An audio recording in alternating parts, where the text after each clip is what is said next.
Boning, halika, samahan mo akong mag-almusal. Ito yung mga pinitas ko kahapong ang palaya umiinog ng pag lumipas ang isang araw, yan medyo may kunting pait, pero pag bagong pitas mo sa puno, as in wala talagang pait.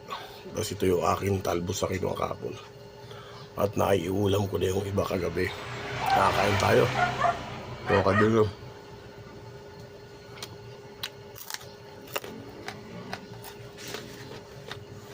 Habang walang customer,